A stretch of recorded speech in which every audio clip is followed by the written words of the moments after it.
اور جیسے آپ نافرمانی کرتے ہیں تو آپ کفر کے قریب زیادہ ہونا شروع ہو جاتے ہیں، کیونکہ آپ ایک چیز سے انکار کریں گے پھر دوسری سے کریں گے. اس کا طریقہ ہمیشہ اسپیشلی ینگسٹرز جو ہے نا وہ بہت پریشان ہوتے ہیں. وہ کہتے ہیں کہ نہیں ہم کرنا چاہ رہے ہیں. جو بگنرز ہوتے ہیں وہ بہت پریشان ہوتے ہیں ایسی آیات پڑھ کے. وہ کہتے ہیں کہ ہم کرنا تو چاہ رہے ہیں لیکن ابھی ہم سے بہت سی چیزیں ہو نہیں رہی. سو ہم نے نا اس چیز کا ہمیشہ سے ڈفرینس اپنی زندگی میں سمجھنا ہے. ایک ہوتا ہے آپ انکار کر رہے ہیں، آپ کہہ رہے ہیں کہ نہیں یہ نہیں کرنا. ایک ہوتا ہے آپ پریٹینڈ کر رہے ہیں، اور ایک یہ ہوتا ہے کہ آپ کوشش کر رہے ہیں. You are trying to gradually establish them in your life. اس فرق کو ہم نے سمجھنا ہے. ٹپیکلی بچیاں مجھے یہ کہتی ہیں، مثلاً آ کے پوچھتی ہیں کہ مثلاً ہم ہیڈ کورنگ کرنا چاہ رہے ہیں لیکن ابھی ہم سے ہو نہیں رہی. تو میں جب ان کو کہتی ہوں کہ اچھا آپ ایسے کریں، بازار جاتے ہوئے ضرور کور کر لیں، یا کوئی ایسی گیدرنگز ہیں جہاں آپ کو لگتا ہے کہ آپ کمفرٹیبل نہیں ہیں اور آپ آسانی سے کر سکتے ہیں، وہاں سے سٹارٹ لے لیں. وہ پھر مجھے کہتی ہے کہ منافقت نہیں ہوگی کہ ہم جو ہے کچھ جگہوں پہ کور کر لیں، کچھ جگہوں پہ اپنے آپ کو انکور کر لیں. تو اس میں کہتی ہوں کہ اگر یہ منافقت تب ہوگی جب آپ سال ہا سال یہیں پہ کھڑے رہیں. لیکن اگر آپ اپنے لیے ڈیڈ لائن یہ رکھتے ہیں کہ ایک دن، اب آپ اس کی کوئی فی الحال ٹائم لمٹ نہیں رکھتے، آپ اپنے آپ کو کہتے ہیں کہ ایک دن میں نے حجاب پورا پہن لینا ہے، میں نے اپنے آپ کو پورا کور کر لینا ہے. اور اس میں چند ماہ بھی لگ سکتے ہیں، سال بھی لگ سکتا ہے، 2-4 سال بھی لگ سکتے ہیں. آپ گریجولی اس چیز کی طرف بڑھتے ہیں. تو پہلا کام آپ یہ کرتے ہیں، اپنے آپ کو جما لیتے ہیں کہ میں نے جب بھی بہت سی پبلک پلیسز پہ جانا ہے تو میں نے ہیڈ کورنگ کرنی ہے. اب کیا ہوتا ہے آپ کی نا شرم و حیا پالش ہونا شروع ہو جاتی ہے، آپ کے اندر کانفیڈنس بھی آ جاتا ہے، آپ یوز ٹو بھی ہو جاتے ہیں، آپ کو اس کے بینیفٹس نظر آنا شروع ہو جاتے ہیں. کیونکہ آپ نے اصل جو ٹارگیٹ یا گول اپنا سیٹ کیا وہ یہ کہ میں نے حجاب پہننا ہے. آپ یہ نہیں کر رہے کہ جہاں پہ حجابی لوگ ہیں تو وہاں میں نے سر کور کر لیا، جہاں نان حجابیز ہیں وہاں میں نے بھی اتار دیا. یہ نہیں آپ کر رہے ہیں. ٹھیک ہے، تو اب کیا ہے، آہستہ آہستہ اب آپ کیا کریں، اب آپ اپنے فرینڈ سرکل میں لینا شروع کر دیں. اب آپ کے اندر اور ہمت حوصلہ آ جاتا ہے. اب آپ اپنے ڈریس کو زیادہ ماڈسٹ کر لیں، اور کرتے کرتے کرتے اب آپ کیا کریں کہ اب آپ عبایا بنا لیں. شروع میں آپ چلیں جی تھوڑا سا ڈیزائن والا بنا لیں کہ آپ اس گیدرنگ میں بلینڈ ہو جائیں. پھر آہستہ آہستہ جو اصل مقصد ہے عبایا کا آپ اس کی طرف آ جائیں. اب یہ ڈیپینڈ کرتا ہے نا، کچھ لوگ وہ جن کے لیے ڈیفیکلٹ ہے، کچھ لوگ کیا کرتے ہیں وہ ایک دن میں شروع کر دیتے ہیں، وہ بس پڑھتے ہیں وہ شروع کر دیتے ہیں. لیکن اگر آپ کے لیے کوئی چیز مشکل ہے، کسی کے لیے نماز مشکل ہے، تو اب آپ کیا کریں کہ آپ ابھی صرف فرض نماز پڑھیں، لیکن ٹارگٹ رکھیں کہ میں نے نا سارا پڑھنی ہے، میں نے سب پڑھنی ہے، میں نے بلکہ نوافل کا بھی زیادہ اہتمام کرنا ہے. تو آپ ٹارگٹ اپنا جو ہے نا وہ صحیح رکھتے ہیں. جب آپ ٹارگٹ صحیح رکھتے ہیں تو پھر آپ کے لیے بہت سے کام کرنے جو ہیں وہ آسان ہونا شروع ہو جاتے ہیں، اور آپ اس کی پلاننگ جو ہے نا وہ اچھی طرح سے کر سکتے ہیں. تو اس طرح سے جب ان کو میں بتاتی ہوں تو پھر بار بار لیکن یہ سوال آتا ہے، میں منافق تو نہیں ہوں، میں منافق تو نہیں ہوں. تو اس چیز کو نا ہم نے بہت اچھی طرح سمجھنا ہے. یا اسی طرح سے ایک اور جگہ پہ ہم نے بہت غلط طریقے سے منافقت کو لیا ہوا ہے. مثلاً یہ کہ ساس کا جھگڑا ہے. اب جی میری ساس مجھے بہت تنگ کرتی ہیں اور میرا ان سے بہت جھگڑا رہتا ہے. تو میں ان کو کہتی ہوں کوئی بات نہیں ہے، جھگڑا اپنی جگہ ہے، وہ آپ کو تنگ بھی کرتی ہیں، ٹھیک ہے آپ انہیں پسند نہیں کرتی ہیں، لیکن جب آپ کی ساس آئیں، وہ بزرگ ہیں، آپ کے شوہر کی مدر ہیں، آپ ان کو سلام بھی کریں، آپ ان کو بٹھائیں بھی، آپ ان کا حال بھی پوچھیں. تو وہ کہتی ہیں لیکن یہ منافقت نہیں ہوگی، میرے دل میں تو ان کے لیے کوئی فیلنگ نہیں ہے. میں کہتی ہوں نہیں ایسی کوئی بات نہیں ہے. اللہ تعالیٰ نے دیکھیں ہمیں ایکشن بیسڈ چیزیں بھی بتائی ہیں نا. ہمیں یہ بھی تو بتایا کہ اگر ہم کسی کے بارے میں برا محسوس کرتے ہیں تو ہم یہ تو نہیں کھل کھل کے اس کو بتائیں کہ آپ ایسی آپ ایسی آپ ایسی، اس لیے میں آپ سے بات نہیں کرنا چاہتی. آپ ایک ڈیسنٹ طریقے سے بھی کسی مسئلے کو حل کر سکتے ہیں. ٹھیک ہے نا، یہ منافقت نہیں ہوتی. منافقت یہ ہے کہ کیونکہ یہاں پہ تو آپ کو رشتہ نبھانا ہے، اور ٹھیک ہے جی آپ ان کے رویوں کی وجہ سے تنگ ہو رہی ہیں، آپ اس چیز کو ہینڈل کرنا چاہ رہی ہیں صحیح طرح سے. اور آپ کا ٹارگٹ کیا؟ آپ کا ٹارگٹ یہ نہیں ہے کہ میں ان کو دھوکہ دوں. آپ کا ٹارگٹ یہ ہے کہ جی کیونکہ میری ساس ہیں میں نے انہیں کے ساتھ رہنا ہے، یا یہ کہ اگر میں ساتھ نہیں بھی رہتی تو میرے شوہر کی والدہ ہیں تو ہم نے تو ملنا ملانا ہے.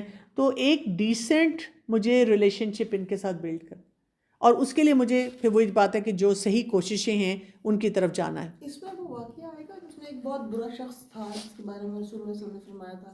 جی بالکل وہی آئے گا.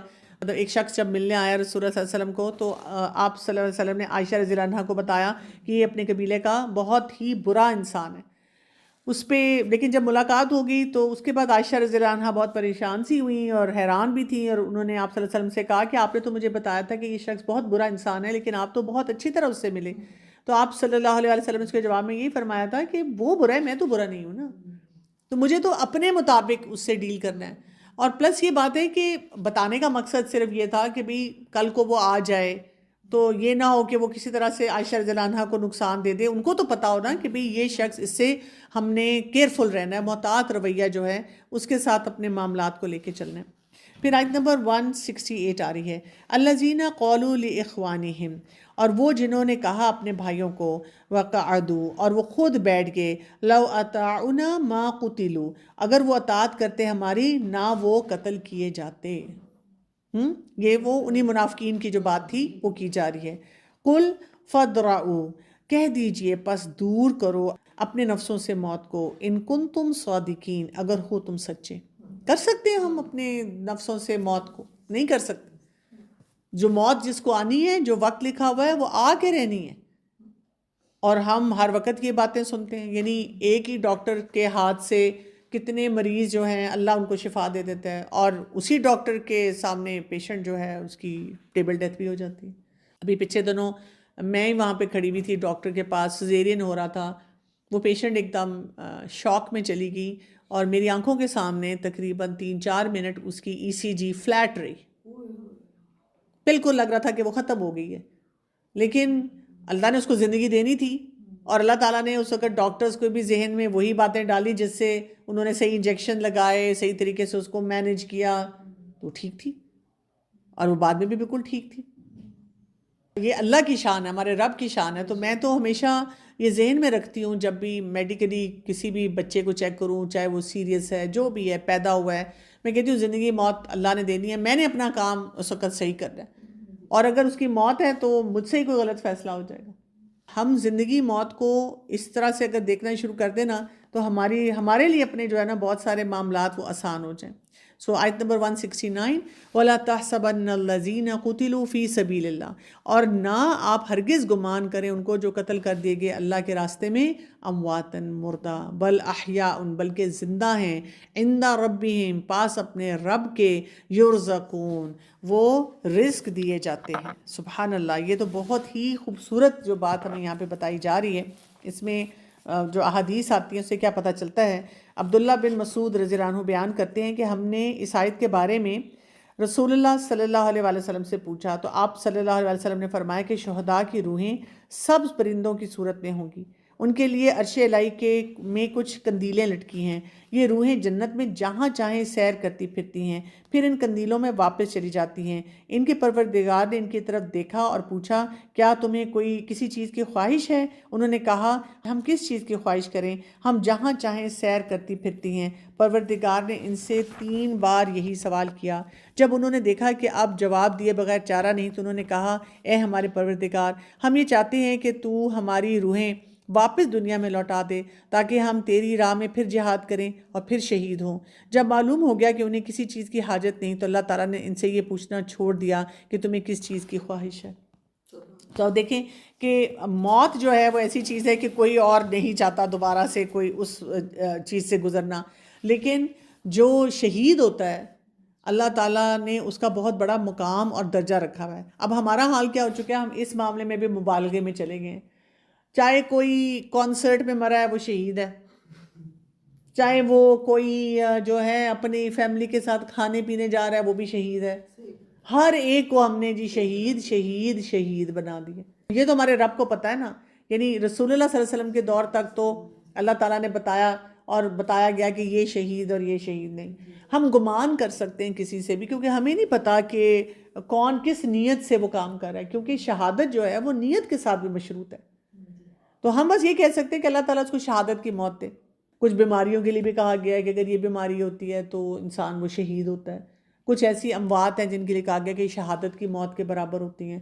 تو ہم وہ احادیث یاد رکھ کے لوگوں کو بتا سکتے ہیں کہ ہم اچھا گمان کرتے ہیں، ہم اپنے رب سے دعا کرتے ہیں کہ یہ شہادت کی موت لکھی جائے. جیسے ہم بھی اپنے گھروں سے نکلتے ہیں، اگر ہم طالب علم ہیں اور علم پڑھنے پڑھانے کے لیے جاتے آتے ہیں اور راستے میں کوئی ڈیتھ ہوگی تو وہ بھی شہادت کی موت ہے. لیکن اب ہمیں کیا پتہ کسی کی نیت کیا تھی.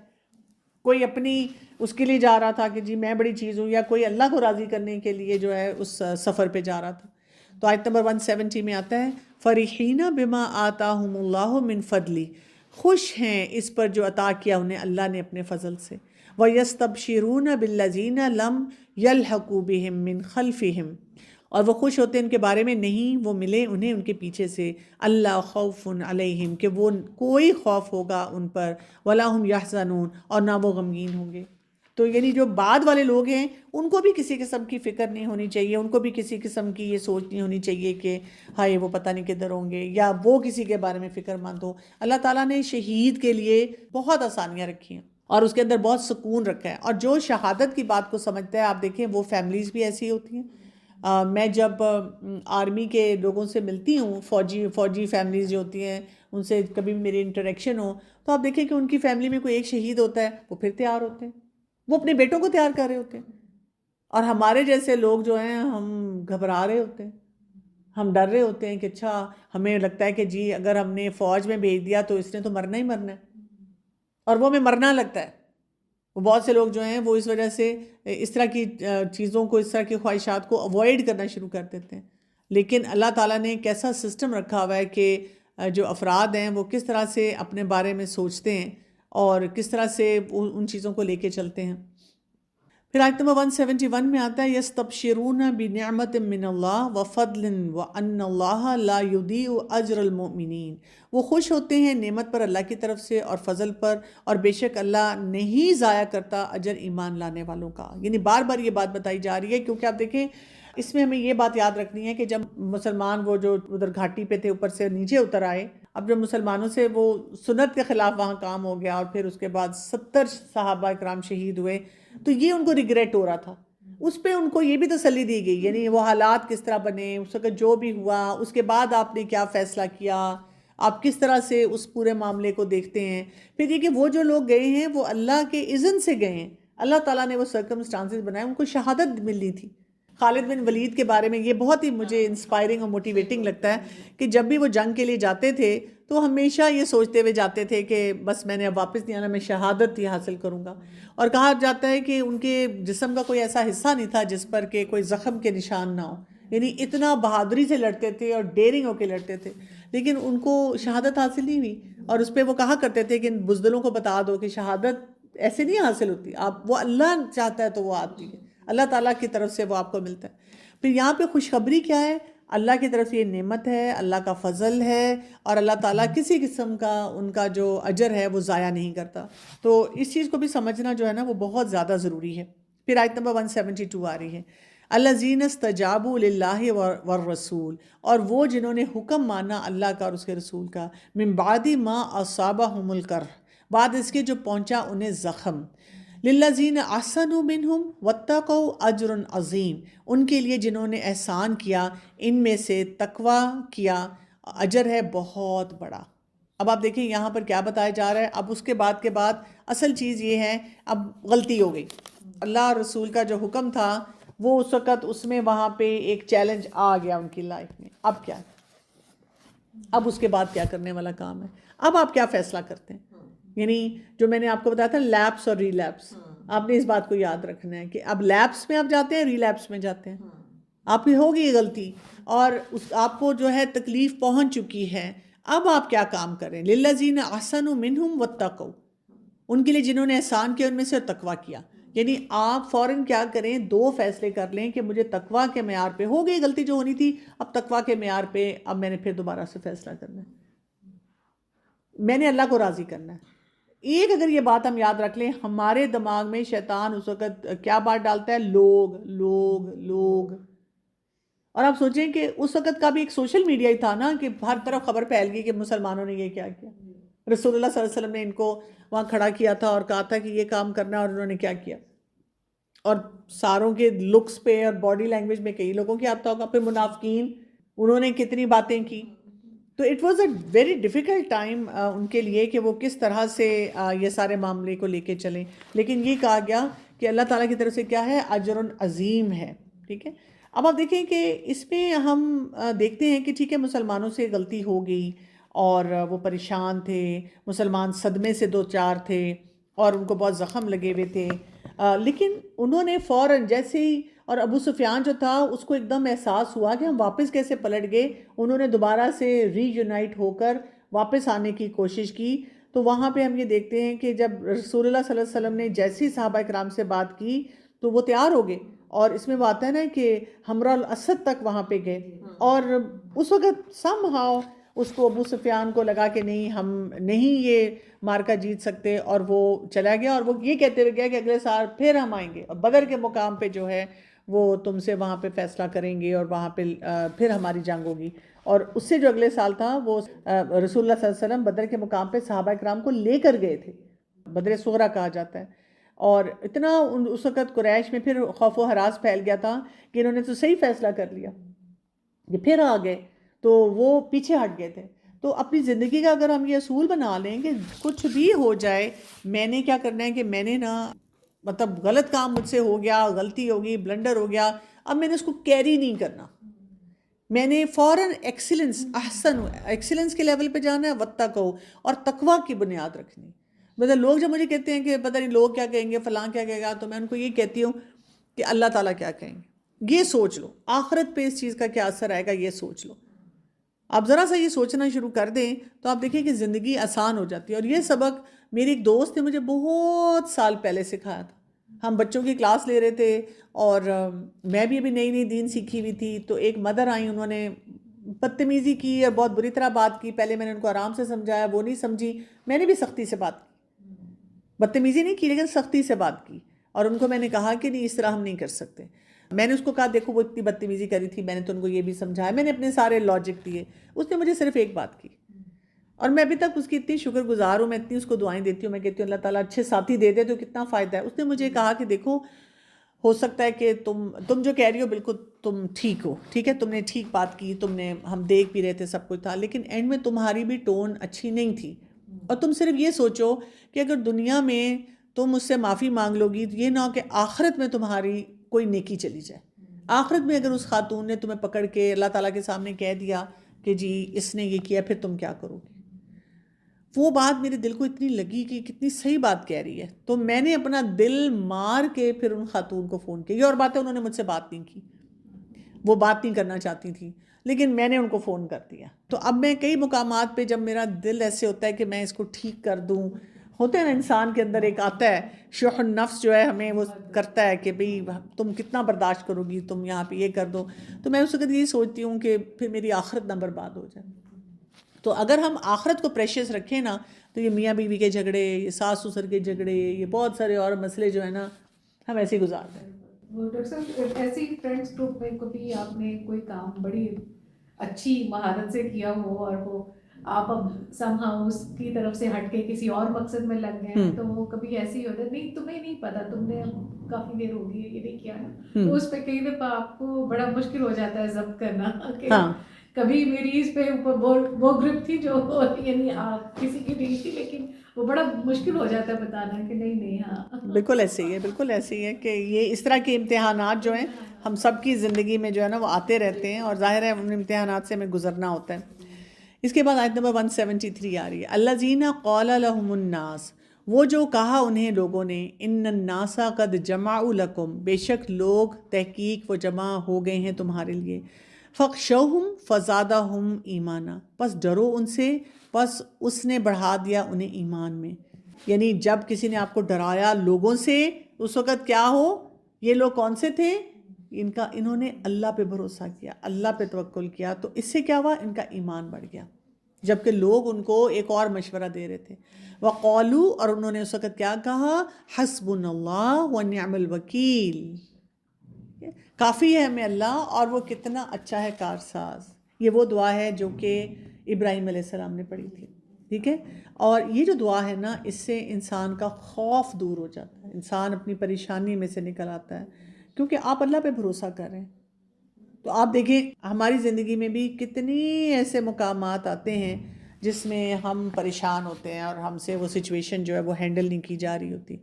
تو ایسے تمام مواقع پہ ہم دین کے مطابق فیصلہ کرنا چاہ رہے ہیں، اللہ کے حکم کے مطابق آگے بڑھنا چاہ رہے ہیں، لوگ ہمیں روک رہے ہیں، لوگ ہمیں مصلحتیں بتا رہے ہیں، تو ہمیں یہ پڑھنا چاہیے، حسبنا اللہ ونعم الوکیل، مجھے اللہ کافی ہے اور وہ بہت ہی اچھا کارساز ہے۔ اور آپ دیکھیں کہ جہاں جہاں پر بھی ہم نے لوگوں کے پریشر نہیں لیے اور ہم نے اپنے فیصلے دین کے مطابق کیے ہیں، اللہ تعالیٰ نے ضرور اس میں آسانیاں پیدا کی ہیں۔ بے شک اس میں 4 سال 6 سال 10 سال 15 سال لگے ہیں، لیکن وہی چیزیں ہمارے بینیفٹ میں گئی ہیں، اور ہمیں فائدہ ہی ہوا ہے اس کا. آیت نمبر 174. فانقلبوا بنعمت من اللہ، پس وہ پلٹ آئے ساتھ نعمت کے اللہ کی طرف سے، وفضل اور فضل کے، لم یمسسہم سوء نہیں چھوا انہیں کسی برائی یا تکلیف نے، واتبعوا رضوان اللہ اور انہوں نے پیروی کی اللہ کی رضا کی، واللہ ذو الفضل العظیم اور اللہ فضل والا ہے بہت بڑے. سبحان اللہ، کتنی خوبصورت بات ہے. یعنی جب لوگوں کا پریشر آپ کے اوپر بلڈ ہو رہا ہے، لوگ آپ کا موریل ڈاؤن کریں، لوگ آپ کو دین کے مطابق کام کرنے سے روک رہے ہیں، اس وقت آپ نے سٹینڈ لے لیا. اور سٹینڈ کس بنیاد پہ لیا؟ آپ کو بھی نہیں پتا تھا رزلٹ کیا آئیں گے. حسبنا اللہ ونعم الوکیل. میں نے بھروسہ اللہ پہ کیا. اللہ تعالیٰ نے قرآن میں بتا دیا میں یہ کروں گی. اللہ تعالیٰ کا حکم ہے میں اسی کے مطابق زندگی گزاروں گی. اللہ تعالیٰ چاہتے ہیں یہ کام ایسے کرنا ہے میں ایسے ہی کروں گی. یہ بولڈنس ہمیں اپنے اندر لے کر آنی ہے. ہم کیا کرتے ہیں؟ ہم لوگوں کے پریشر میں آ کے ہم غلط فیصلے کرتے ہیں.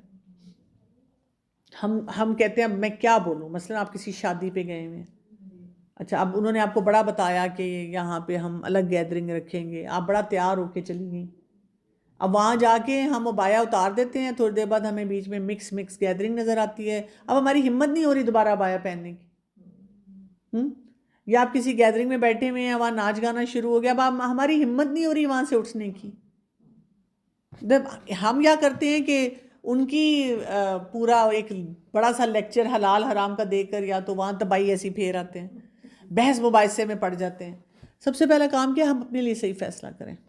ہم اپنے لیے جو فیصلہ درست ہے. غیبت ہو رہی ہے، ہم اٹھنا نہیں چاہتے وہاں سے، ہم وہاں سے کسی طریقے سے اپنے آپ کو ڈسلوج کریں. اور میں تو کئی دفعہ ایسی جگہوں پہ بھی اسٹک ہوتی ہوں جہاں مثلا میڈیا میں ہوں یا کوئی اور ایسی گیدرنگ میں ہوں، وہاں سے اٹھنے کی سچویشن نہیں بن رہی ہوتی. تو میں پھر کیا کرتی ہوں، میں نا اپنی باڈی لینگویج کو بالکل بس سٹونڈ کر لیتی ہوں. میں ایسے بیٹھتی ہوں یوں نیچے دیکھتی ہوئی جیسے nothing else exist for me. مجھے نہ کوئی بات سمجھ آ رہی ہے، نہ کوئی چیز میرے سامنے آ رہی ہے، مجھے پتہ ہی نہیں چل رہا کیا ہو رہا ہے. اس سے میں نے دیکھا ہے کہ بڑا فرق پڑ جاتا ہے. لوگوں کو بھی پتہ چل جاتا ہے کہ جی یہ انٹرسٹڈ نہیں ہے. میں بھی اپنی سوچ کو بلاک کر کے میں استغفار پڑھنا شروع کر دیتی ہوں، اور پھر کوئی آپ کو غلط کام کے لیے کہتا نہیں ہے. یہ بہت زیادہ ضروری ہے کہ ہم صحیح فیصلے کریں. اور ان صحیح فیصلوں کا فائدہ کیا ہے؟ فانقلبوا بنعمت من اللہ، اللہ کی نعمتیں آپ کو ملتی ہیں. اللہ پہ بھروسہ کیا نا. یہ کیسے ہو سکتا ہے؟ آپ سوچیں دنیا میں اگر آپ کسی کو فیور کرتے ہیں تو کیا ہوتا ہے؟ لوگ اس فیور کو یوزلی ریٹرن کرتے ہیں. ہم کسی کو تحفہ دیتے ہیں تو لوگ کیا کرتے ہیں؟ اچھا ہمیں کسی نے، چاہے کسی اور کو چھوڑیں، ہمیں کسی نے بہت اچھا تحفہ دیا، ہم کیا کرتے ہیں؟ ریٹرن کرتے ہیں. ہم اس سے اچھا لیتے ہیں. اگر پیسے نہ بھی ہوں کہیں نہ کہیں سے مینج کرتے ہیں. بلکہ آپ کو لگتا ہے اچھا آپ کو کسی نے کوئی چیز دی ہے اور وہ بہت اچھی ہے اور آپ کے پاس پیسے نہیں ہیں، آپ وہ چیز دے دیتے ہیں، حالانکہ دل میں آ رہا ہوتا ہے میرا اتنا دل تھا میں اس کو یوز کروں نہیں، ان کو میں دے دوں. اچھی چیز ہم دیتے ہیں کسی کو. کوئی کھانے کی چیز بنا کے بھیجے، ہم کیا کرتے ہیں؟ ہم کہتے ہیں خالی برتن نہ دیں، ضرور اس کو بھی کوئی چیز دیں. سوچتے رہتے ہیں کہ کچھ بنا، ڈشز رکھتے ہیں کہ جی ہم اس کو بنا کے دیں. یعنی کوئی ہمیں فیور دیتا ہے، ہم اس کو کتنی اچھی طرح ریٹرن کرنا چاہتے ہیں. کوئی ہم نے بڑا فیصلہ کیا اور رمضان میں نا ہم نے بالکل کوئی افطاری نہیں کرنی، لیکن اب کوئی بلا لیتا ہے ہمیں افطاری پہ، پھر ہم کیا کرتے ہیں؟ ہمیں مصیبت پڑ جاتی ہے کہ افطاری، ہسبینڈ کہیں بھی نا کہ عید کے بعد عید پارٹی کر لینا، بلا لینا، ہم کہتے ہیں نا جی نا. اتنا ہمیں ہوتا ہے کہ کوئی ہمیں فیور کرے. ہم اپنے رب کے لیے کھڑے ہو رہے ہیں، سارے پریشر سہ رہے ہیں، ہمارا رب اکنالج نہیں کرے گا؟ کرے گا. فانقلبوا بنعمت من اللہ. مجھے ایسی فیلنگ آ رہی ہے یہ پڑھتے ہوئے کہ جیسے انہوں نے ابھی فیصلہ کیا اور وہ جب یوں پلٹے ہیں تو نعمتیں پڑی ہوئی ہیں. اتنی جلدی اللہ تعالیٰ اکنالج کرتے ہیں. اور پھر اللہ کا فضل. اور اللہ کا فضل کیا ہوتا ہے؟ Exceptional thing start happening in your life. Allah کا فضل یہ جو آپ ویسے ڈیزرو نہیں کرتے لیکن آپ کو مل جاتا ہے. آپ اس قابل نہیں ہوتے ہیں لیکن اللہ دینا شروع کر دیتا ہے. آپ اپنے لیے حیران ہوتے ہیں کہ یہ مجھے کیسے مل گیا.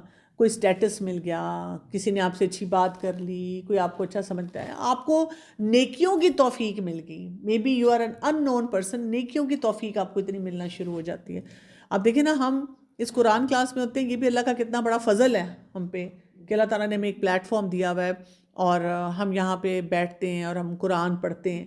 اور پھر کیا ہے؟ ان کو نہیں چھوئے گی کوئی برائی. اور پھر اس سے بڑی بات کیا آ گئی؟ واتبعوا، انہوں نے پیروی کی رضوان اللہ، اللہ کی رضا کی، انہوں نے اللہ کی بات کو سنا. واللہ ذو فضل عظیم، اور اللہ تعالیٰ فضل والا ہے بہت بڑے.